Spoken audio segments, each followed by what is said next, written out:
itong memory. I-check rin natin siya.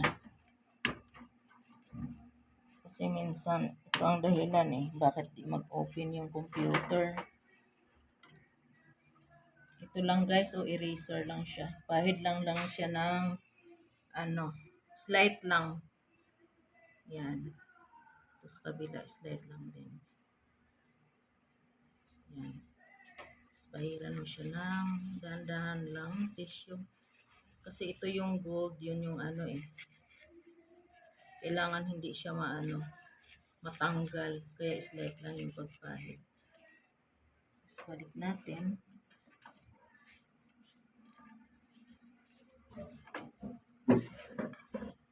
Press lang natin dito sa dulo. Dulo din press.